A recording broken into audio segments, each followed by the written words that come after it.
Hello and welcome to Guruji Uttarakhandi.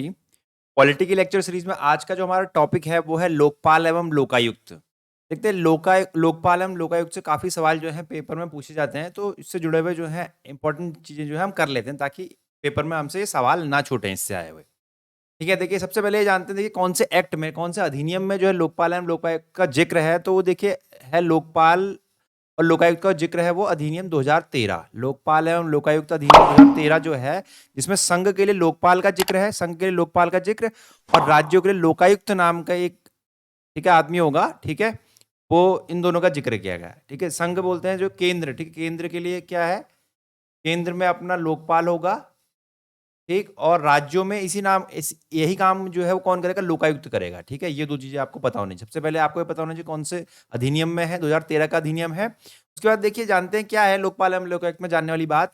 देखिए सबसे पहले जानते हैं कि ये वैधानिक निकाय है। अब देखिए वैधानिक निकाय क्या होता है ये समझिए। क्वेश्चन ऐसे पूछा जाता है, क्या लोकपाल एवं लोकायुक्त का जो ऑफिस है वो एक वैधानिक निकाय है? तो देखिए वैधानिक निकाय कैसे, अब देखिए वैधानिक निकाय क्या होता है ये जान लेते हैं। वैधानिक निकाय क्या होते हैं, देखिए कुछ जो बॉडीज होती हैं, कुछ जो बॉडीज होती हैं, जैसे लोकपाल एवं लोकायुक्त का जो ऑफिस है, ठीक, ये ऑफिस जो है जो संसद में जो बिल लाया गया होता है, देखिए संसद में जो बिल है, ठीक है, इसको लेकर लाया गया होगा, संसद में बिल लाए होंगे, ठीक है, संसद में बिल आया होगा, उसके बाद ये क्या बना, अधिनियम बनता है, बिल क्या बना, अधिनियम बना। तो अगर इस तरीके से कोई कोई ऑफिस अब बना है, ये लोकपाल या लोकायुक्त का जो ऑफिस है ये कैसे बना, अधिनियम बना है, तो ऐसे भी किसी किसी भी संस्था को हम क्या कहते हैं, वैधानिक निकाय कहते हैं, जो संसद द्वारा लाया गया अधिनियम से बना हो। ठीक है, तो संसद द्वारा लाया गया अधिनियम, मैंने बताया आपको कि लोकपाल एवं लोकायुक्त अधिनियम 2013 में इसका जिक्र है, तो आप कहेंगे कि ये क्या है, वैधानिक निकाय। ये आपको पता होना चाहिए कि एक वैधानिक निकाय, सवाल पूछा जा सकता है यहाँ से, इसको थोड़ा इंपॉर्टेंट कर लीजिए। ये आपको पता होना चाहिए, एक तो ये पता होना चाहिए कि कौन से एक्ट में, ये इंपॉर्टेंट है। उसके बाद देखिए वैधानिक निकाय, ये आपको पता होना चाहिए।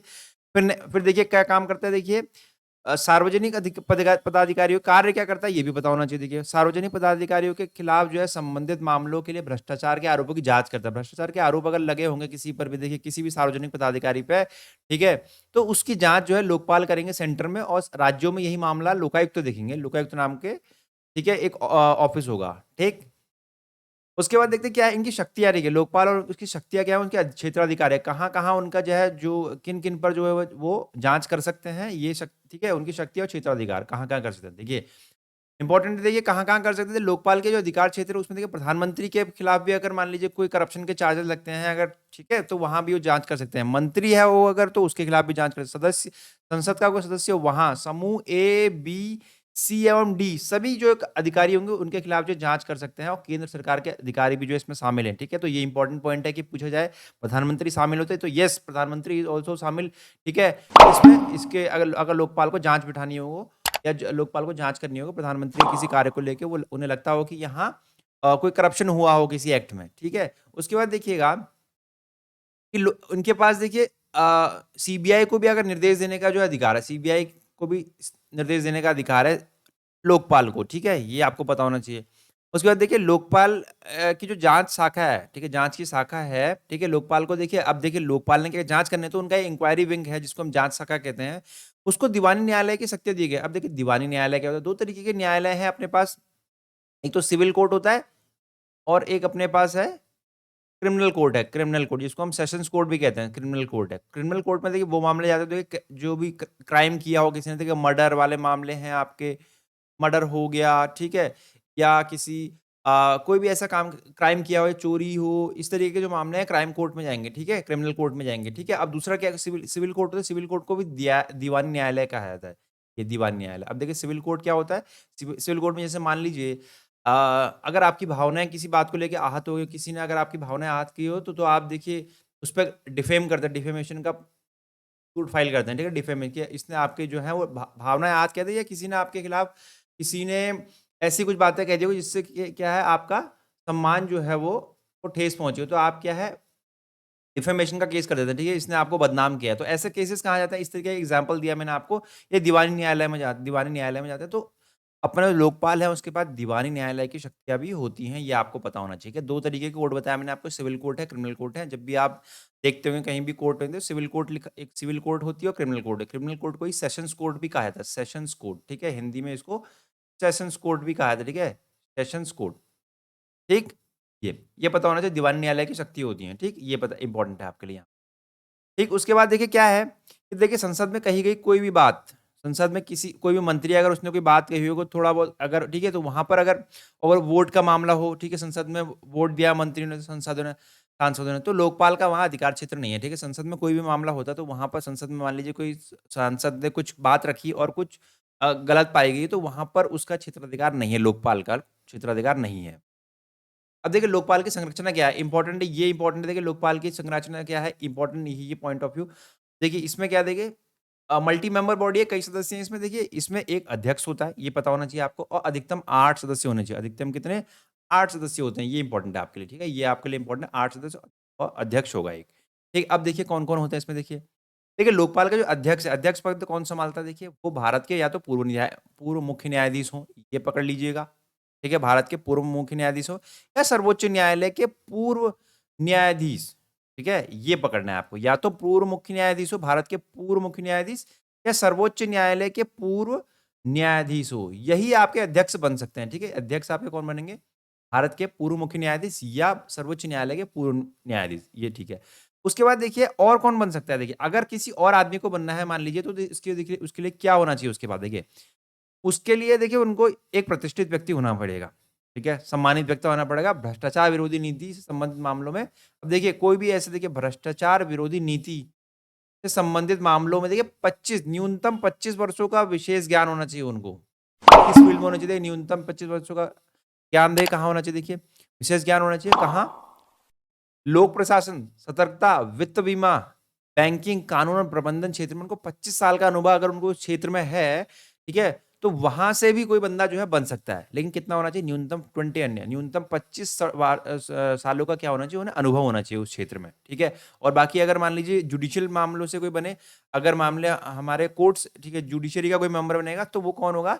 वो अपने सुप्रीम कोर्ट के या तो चीफ जस्टिस होंगे पुराने, या सुप्रीम कोर्ट का ही कोई जज होगा, ठीक है? ये आपको पता होना चाहिए। उसके बाद देखिए मैंने बताया आप अभी 50 मेंबर तो आपके जुडिशियल होते हैं इसमें, 50 मेंबर कौन होते हैं? आपके न्यायिक होते हैं, ठीक है? ये आपको देखिए आधे न्यायिक सदस्य होते हैं और आधे क्या होते हैं? वो गैर न्यायिक होंगे। अब देखिए जो न्यायिक होंगे वो तो मैंने बता दिया आपको किस तरीके से, देखिए उनको न्यायालय से ही होना चाहिए वो मेंबर। अब देखिए बाकी जो 50% मेंबर हैं वो क्या है? गैर न्यायिक हैं। देखिए उसमें क्या होना चाहिए, क्या-क्या होना चाहिए उसमें देखिए? उसमें देखिए अनुसूचित जाति, अनुसूचित जनजाति, अन्य पिछड़ा वर्ग, अल्पसंख्यक और महिलाओं से शामिल होंगे। 50% क्या होंगी? इसमें महिलाएँ हो सकती हैं और आपके अल्पसंख्यक वर्ग से हो सकते हैं, अनुसूचित जाति, अनुसूचित जनजाति से हो सकते हैं, पिछड़ा वर्ग से हो सकते हैं, ठीक है? ये आपको 50% होना चाहिए उसमें। फिर देखिए कौन है देखिए, लोकपाल के न्यायिक सदस्य या तो सर्वोच्च न्यायालय के पूर्व न्यायाधीश या उच्च न्यायालय के पूर्व मुख्य न्यायाधीश होंगे, ठीक है? ये जो जुडिशियल मेंबर है, आपको बताया न्यायिक 50% कौन है?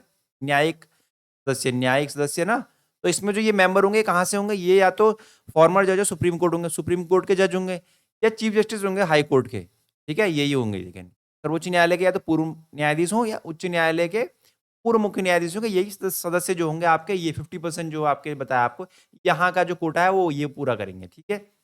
नेक्स्ट क्या रहा देखिए इसमें, फिर बताया आपको तो गैर न्यायिक जो सदस्य आपको बताया 50% जो मैंने मेंबर बताया आपको गैर न्यायिक हैं और उनको महिला होना पड़ेगा। देखिए कुछ महिला हो सकती है उसमें, कुछ आपको अनुसूचित जाति जनजाति, ठीक है, इन क्षेत्रों से हो सकते हैं, अन्य पिछड़ा वर्ग यहाँ से हो सकते हैं, तो उनके देखिए 25 वर्षों का अनुभव जो बताया गया था अभी वो इनके लिए भी रहे।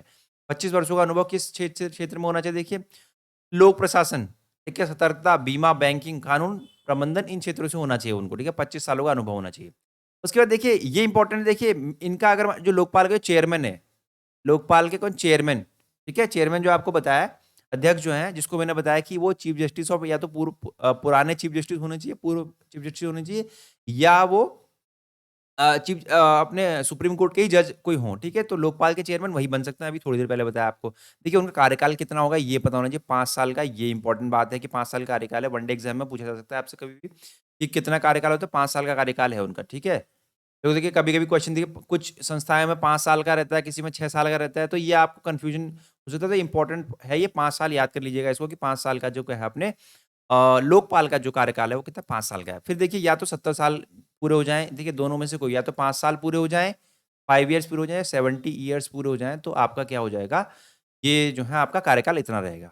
अब देखिए क्या है उसके बाद देखिए, संसद की जो इसकी जो सदस्य हैं, ठीक है, लोकपाल के सदस्य, उनकी नियुक्ति कौन करता है? राष्ट्रपति द्वारा चयन समिति की सिफारिश में होता है, ठीक है? एक सिलेक्शन कमिटी है।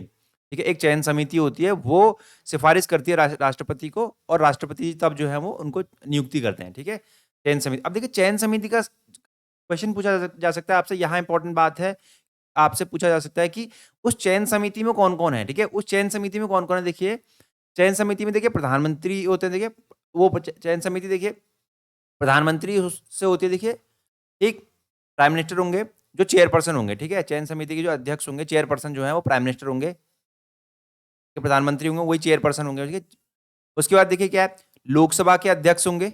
एक ये पकड़ना है आपने, लोकसभा के अध्यक्ष के अलावा होगा लोकसभा में विपक्ष के नेता। विपक्ष के नेता एक अपने प्रधानमंत्री हो गए, चेयरपर्सन हो गए, दूसरे आपको लोकसभा के अध्यक्ष हो गए, तीसरे आपके लोकसभा में विपक्ष के नेता हो गए। ठीक है, भारत के मुख्य न्यायाधीश। ठीक है, 4 हो गए मुख्य न्यायाधीश या उनके द्वारा नामित न्यायाधीश। ठीक है, और एक प्रख्यात न्यायविद से बनी हो सकती है। ठीक है, ये आपका या तो भारत के मुख्य न्यायाधीश होंगे या उनके द्वारा ये। ठीक है, या तो ये हो जाएंगे या ये हो जाएंगे। ठीक है, तो कितने मेंबर हो गए, 4 मेंबर होंगे आपके इसमें।